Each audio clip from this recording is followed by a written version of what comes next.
కాంగ్రెస్ వచ్చింది. సో మీరు చెప్పాలి అంటే ఇప్పుడు ఎమ్మెల్సీగా పట్టభద్రులు ఎమ్మెల్సీగా నరేందర్ రెడ్డి గారు పోటీ చేస్తారు, అంజిరెడ్డి గారు కూడా పోటీ చేస్తారు.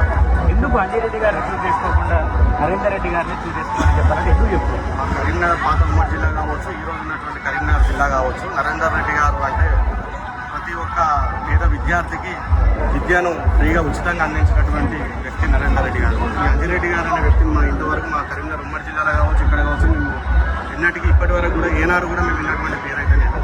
అందుకోసమే నరేందర్ రెడ్డి గారిని ఎంచుకుంటున్నాం. దీంతో పాటు మేము యువజన కాంగ్రెస్ పార్టీలో ఉన్నాం కాబట్టి కాంగ్రెస్ పార్టీకి మేము కాంగ్రెస్ పార్టీ పక్షాన పనిచేస్తున్నాం కాబట్టి పార్టీ అధిష్టానం ఎవరికి టికెట్ ఇచ్చినా వాళ్ళకి మేము తప్పకుండా పార్టీ కోసమే పనిచేస్తున్నాం.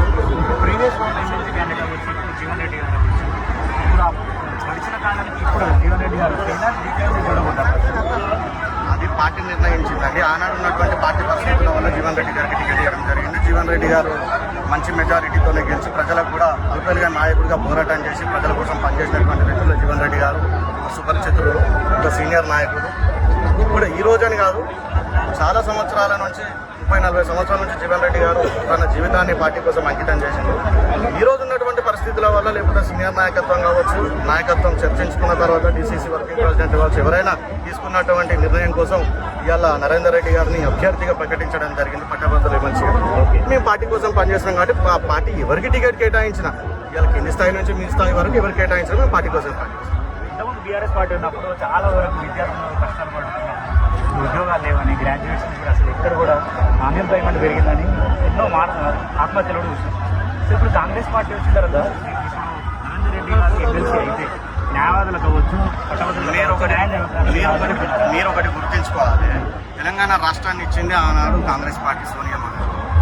10 ఏళ్ళు టీఆర్ఎస్ గవర్నమెంట్ పరిపాలించి లక్షల వేల కోట్లు అప్పు చేసినటువంటి ప్రభుత్వం టీఆర్ఎస్ ప్రభుత్వం. ఈనాడు పేరు మార్చుకున్నది కాబట్టి తన బీఆర్ఎస్ అని సంబోధించడం జరుగుతుంది. ఇప్పుడు విషయం ఏంటంటే మాకు ప్రజల పక్షాన ఏదున్నా కూడా ప్రజల కోసం మేము పనిచేసేది అయితే కాంగ్రెస్ పార్టీ కోసమే కాబట్టి కాంగ్రెస్ పార్టీ కోసమే ఉంది. నరేందర్ రెడ్డి గారు గెలిస్తే అందరికీ అందుబాటులో ఉంటుందని నమ్మకం ఉండాలి. ఇప్పుడు కొత్తగా అధికారం అనేది కొత్తగా మేము స్టేట్ గవర్నమెంట్లో రాష్ట్రంలో ఫామ్ చేసుకున్నాం. కొంచెం సమయం పట్టవచ్చు. ఈ రాష్ట్ర ప్రభుత్వం ఇంతకుముందు ఉన్నటువంటి రాష్ట్ర ప్రభుత్వం చేసిన అప్పులను దాన్ని కట్టుకుంటూ ఇవాళ ప్రభుత్వాన్ని నడపాలంటే కొంచెం సమయం పడుతుంది. దీనికి పార్టీ కూడా చాలా సీనియర్ నాయకత్వం కూడా చర్చించుతుంది. దీనికి త్వరలోనే స్థానిక ఎలక్షన్లు కావచ్చు, ఈ ఎలక్షన్లు కావచ్చు, తప్పకుండా పార్టీని మళ్ళా ముందంచెలో తీసుకొని పోతాం. ప్రజలలో కూడా మంచి అభిప్రాయం తీసుకొచ్చేలాగా దిశ కూడా మా యువజన కాంగ్రెస్ పనిచేస్తుందని సందర్భంగా మనవి చేస్తాం. Thank you sir.